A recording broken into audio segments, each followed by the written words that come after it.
Good evening, I'm Jason Vio. This is CBC Windsor News. Thanks for watching.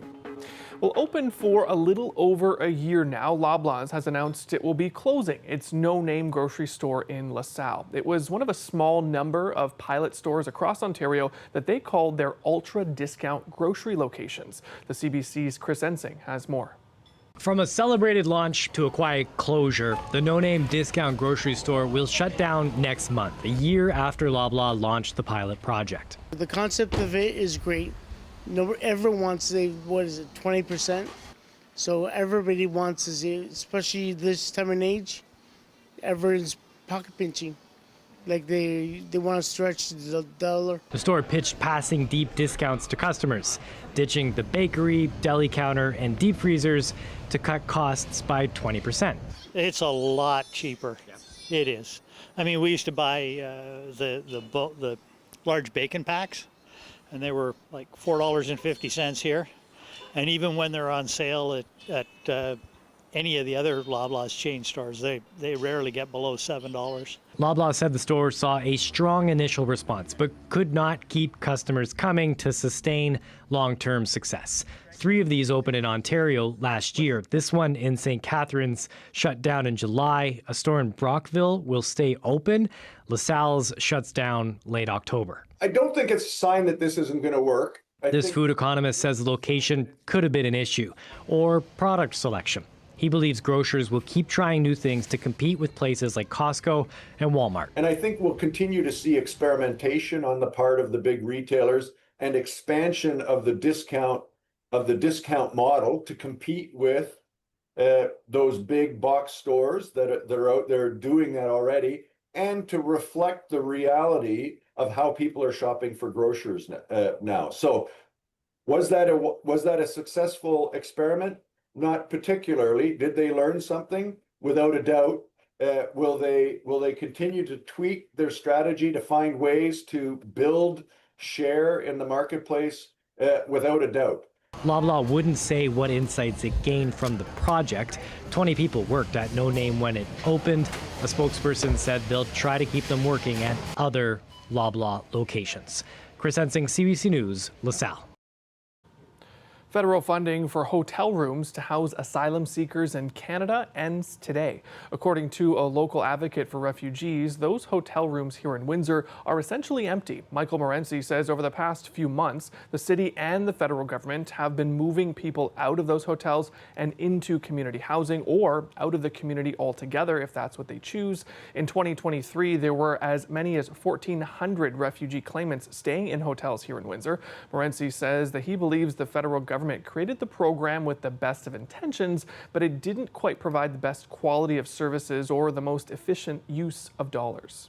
We need to have a hybrid model where the government can capitalize on the expertise and donation base of organizations like ours, but that they can receive some measure of support from the government so that we can have consistent, high-quality supports in place that are scalable in communities across our country. Every year, a memorial walk is held in Windsor to mark Orange Shirt Day and the National Day for Truth and Reconciliation. This year, it was moved to a new location, Ojibwe Park. CBC was at the event and spoke with one of the organizers. Hi, I'm Kat Pasquatch, and today we're going to be talking about Orange Shirt Day, also known as Day of Truth and Reconciliation. September 30th for me is Orange Shirt Day, and the significance about it is telling the story of Indigenous people's experience with school. A really important part of it is what we're teaching our children about the history of Indigenous peoples in Canada, and that their stories should be highlighted about what really happened in residential school. And I know that that is challenging. A lot of different teachers and a lot of parents will want to approach that conversation differently with their children. Just an understanding that how kids go to school today was not the same experience for Indigenous peoples, that they didn't have a choice being taken out of their homes, being taken away from their families. I think a lot of children can sympathize with even just that notion.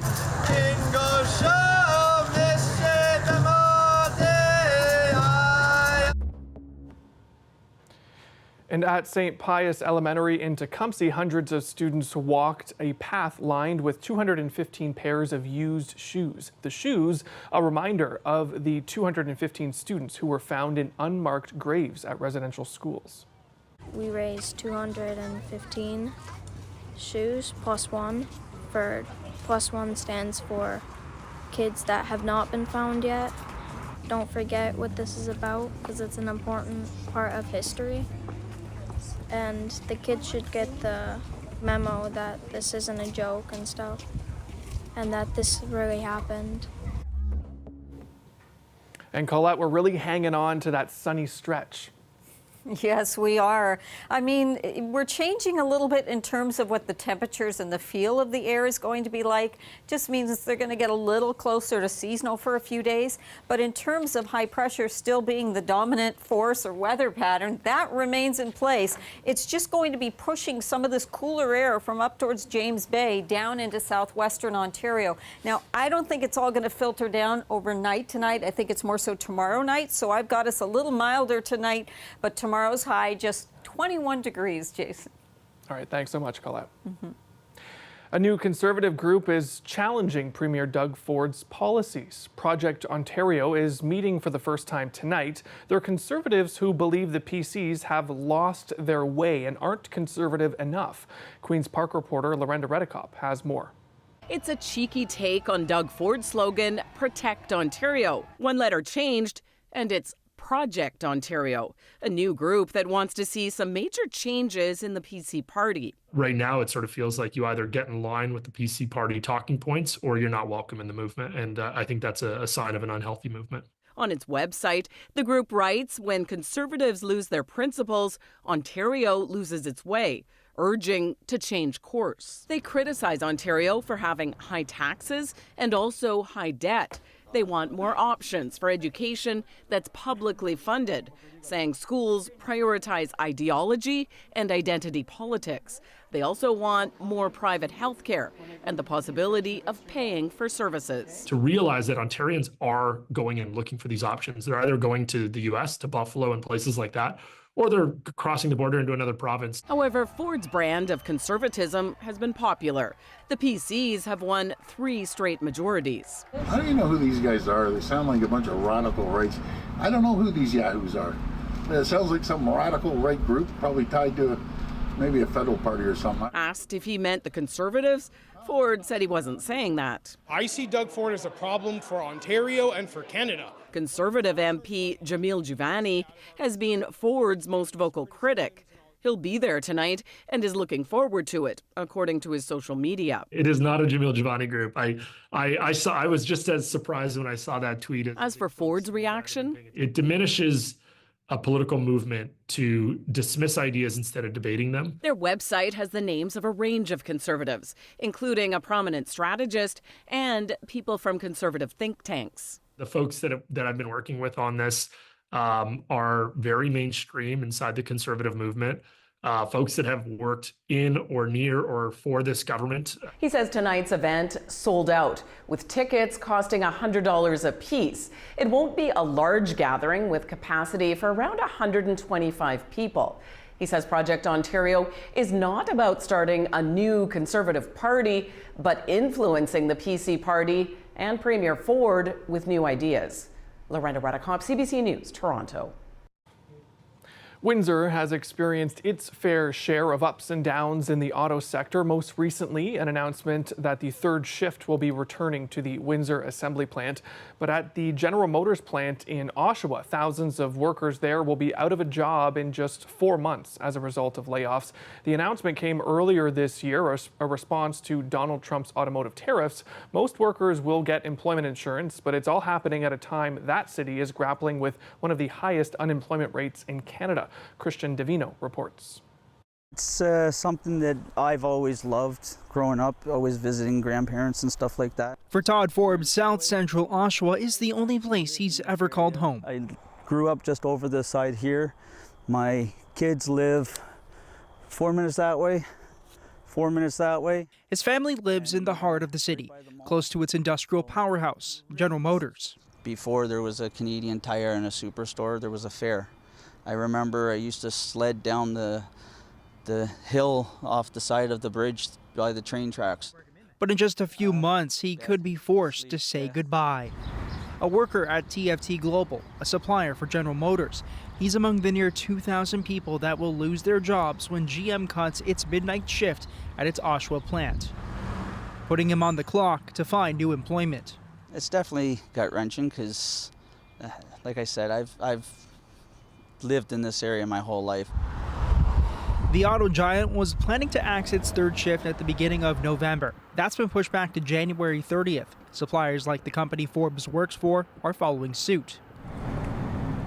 Despite years of experience in manufacturing, maintenance, and waste management, he says his job prospects appear better in Nova Scotia. Unfortunately, if there's nothing that's really producing here, then it's time to sort of move elsewhere. Of the thousands of workers that will soon be out of a job, most will get employment insurance, but they'll be going out into a city grappling with high unemployment. 9%, the second highest across the country, only behind Windsor, another automotive town suffering from the same uncertainty surrounding U.S. President Donald Trump's automotive tariffs. Both communities have labor markets already that are challenged. The link between the automotive industry struggles and unemployment in both cities not a clear one.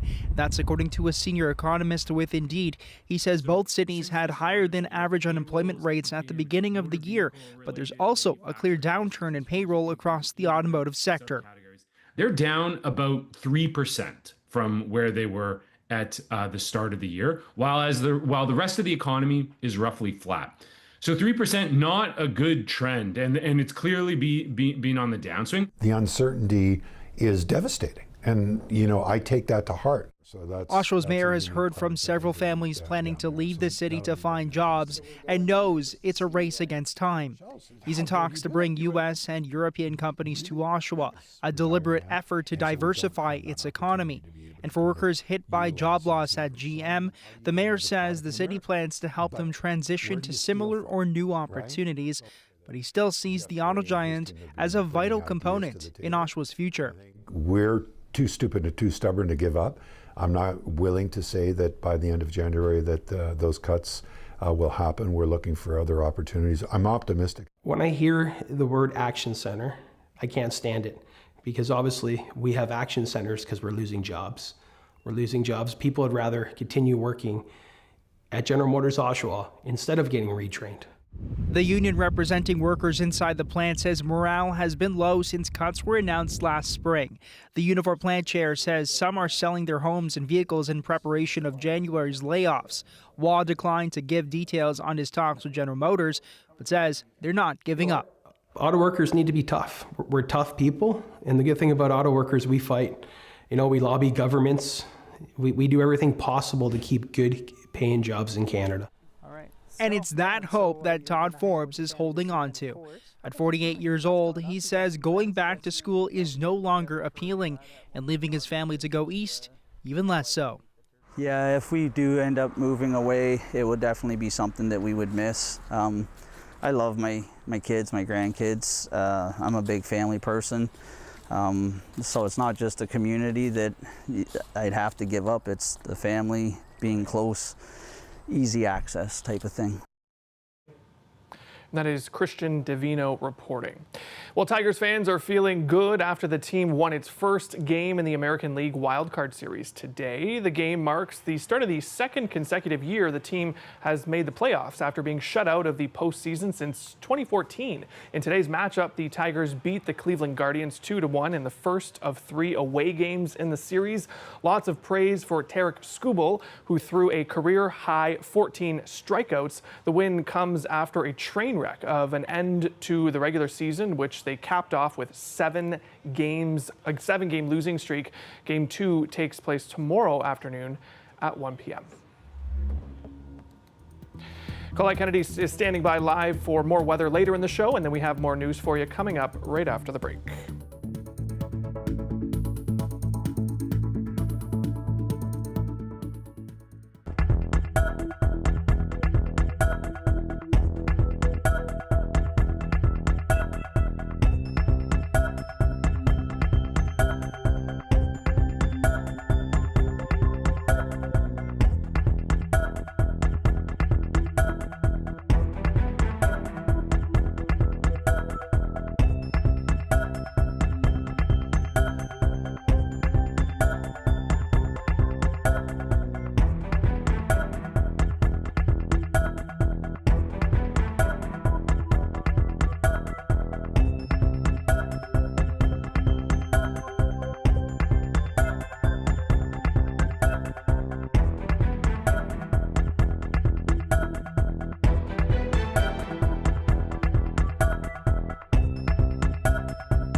The remains of a residential school survivor have been returned to his home in northern Ontario many years after his death.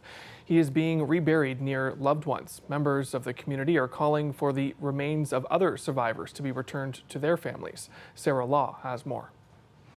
As a child, Percy O'Nabigan was taken from the Northern Ontario community of Long Lake 58 First Nation and put into an Indian residential school. I often thought how he must have felt, how he must have wondered, where's my mom, where's my dad? Thinking, is today the day they come to get me? Percy, who was epileptic and partially paralyzed, was sent from residential school to several institutions without his family's consent. Elder Jocelyn Bananish remembers playing with Percy before he was sent to residential school. We were good friends, just like brother and sister. That's how we were. Percy died of tuberculosis at 27 and was buried in Woodstock, Ontario, more than 1,200 kilometers from home. Now, nearly 60 years later, his remains have finally been returned. He must be saying, they found me. I'm home now. I'm glad that he came home. His family fought for years for this and is reburying him with his siblings. There needs to be some type of repatriation law to address this. Saul Mamakwa, a residential school survivor and member of provincial parliament for Kiiwetinoong, is among those calling for more support for others facing a similar burden. It'll be easier for families that want to bring their children home. Hopefully by what we've done, we've paved that way a little bit. And, now that we know what needs to get done, then we can share that information. Claire O'Nabigan says she hopes sharing Percy's story helps others. I hope it doesn't take as long as it took for us. Never give up hope. She says his story shouldn't be buried with him. Sarah Law, CBC News, Long Lake 58 First Nation, Ontario. Turning now to news across the border, U.S. President Donald Trump and his Defense Secretary Pete Hegseth have addressed hundreds of top military commanders. They were flown in from around the world for the unusual meeting. As Katie Nicholson reports, the message they got concerned not just how the military operates, but also how it looks.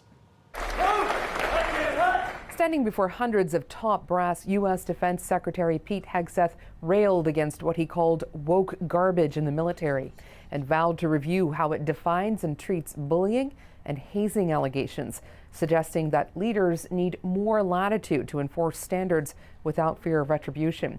And he seized upon not just how the military should run, but how soldiers should look. In his books, Clean Shaven and Fit. It's tiring to look out at combat formations, or really any formation, and see fat troops.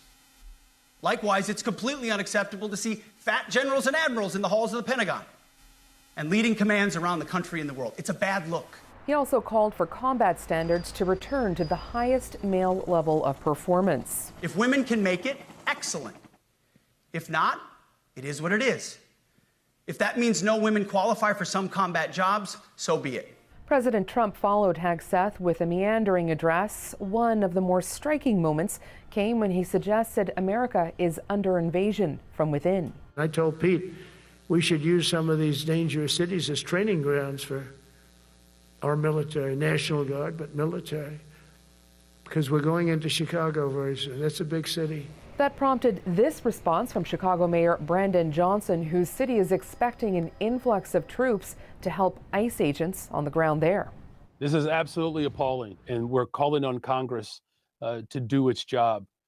There's no way that anyone in this country should be okay with armed, militarized troops being sent to cities. While many of the criticisms of today's speeches revolve around the words of the president and his defense secretary, scrutiny of the security risk and the cost of flying in roughly 800 senior military leaders from around the world may also haunt Hegseth.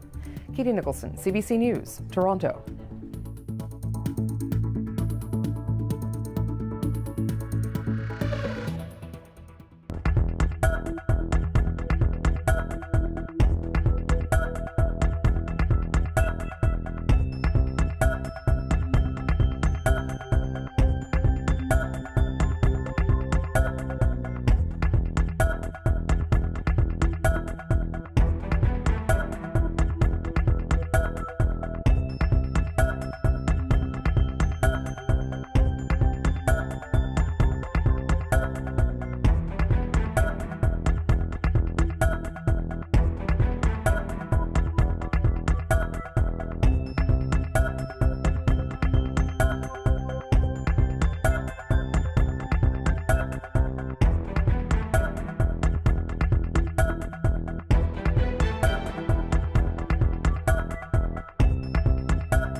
Time now for a live look at weather. Colette Kennedy joins us. Colette, another gorgeous day. It feels like I'm on repeat. We're not recording this. This is live, but another gorgeous day. Yes, it does feel like Groundhog Day in a sense, right?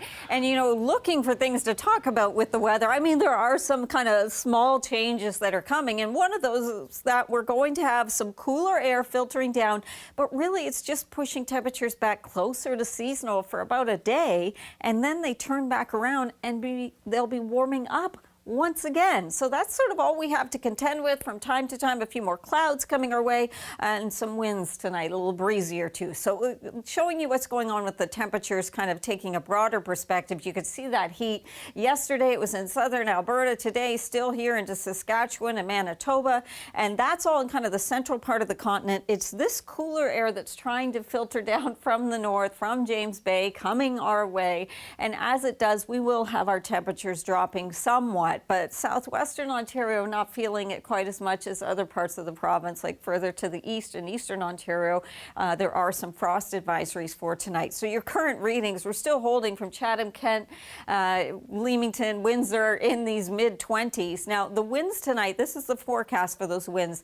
The direction being from the east-northeast, but also getting a little bit gusty as we carry through the evening. They've already been picking up, but as we carry on through the evening and overnight. So then tomorrow morning they'll start to dip down once again, and especially as we go into the afternoon. So it's not for very long, but that will at least have a cooler feel along with the temperatures dropping somewhat. But high pressure is still what we're dealing with. It's just kind of a different ridge of high pressure that's moving in. There is a bit of this cloudiness. It will be fairly dry, but some cloudiness that's pushing in from the west as well. And that brings us, well, tomorrow's still sunny through the day. It's tomorrow night we'll get some increasing high thin cloud first, and then into Thursday perhaps becoming a little more of a mix of sun and cloud, which we haven't had to think about. You'll still probably need those sunglasses, but just not quite as bright as the sun has been. So there's some of that cloud cover coming in, lingering through Thursday. And then guess what? It clears back out for Friday, and that's when we really see those temperatures heating up once again. So there will be single digits pushing our way, but I'm actually keeping us more around 13, 14 for the low tonight in Windsor. There you go. Oh boy, 21. Still really nice tomorrow, and 23 Thursday, and then back into the upper 20s. All right, thanks so much, Colette. That's it for us here at CBC. Thanks for watching. We'll see you back here tomorrow, and have a good night. Good night.